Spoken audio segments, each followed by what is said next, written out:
We've got independent forecasts from an independent body, and that's their best estimate of what is happening in the British economy. And what they show is that we are making progress, that the deficit has come down by a third, that almost 1 million, or more than 1 million jobs have been created by businesses in this economy over the last couple of years, and that the economy is going to go on healing and recovering.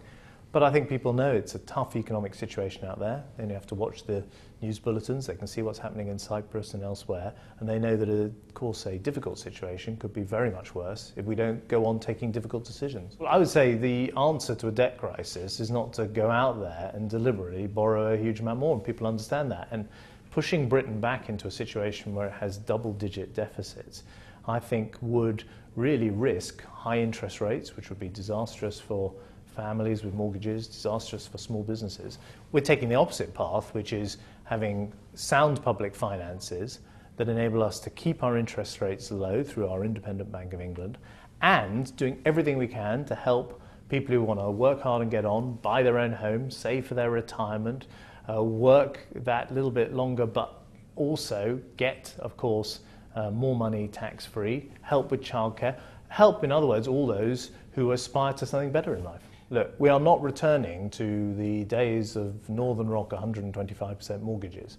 We're not returning to the days of self-certified mortgages. There are lots of checks in place now that we've introduced to make sure that doesn't happen. But am I saying it's not fair to a family that they have to find 25, 30% deposits?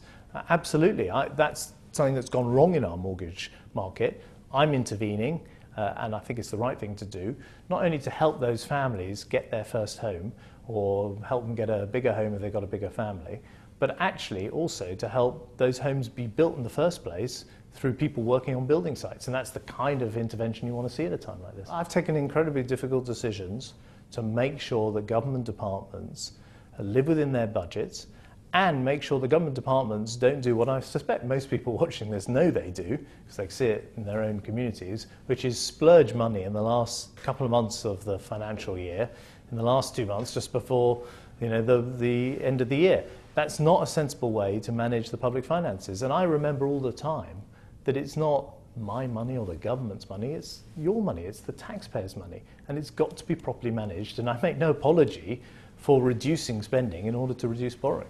Now, I'm very clear, it's a tough situation, but we're taking the right decisions and we're on the right track.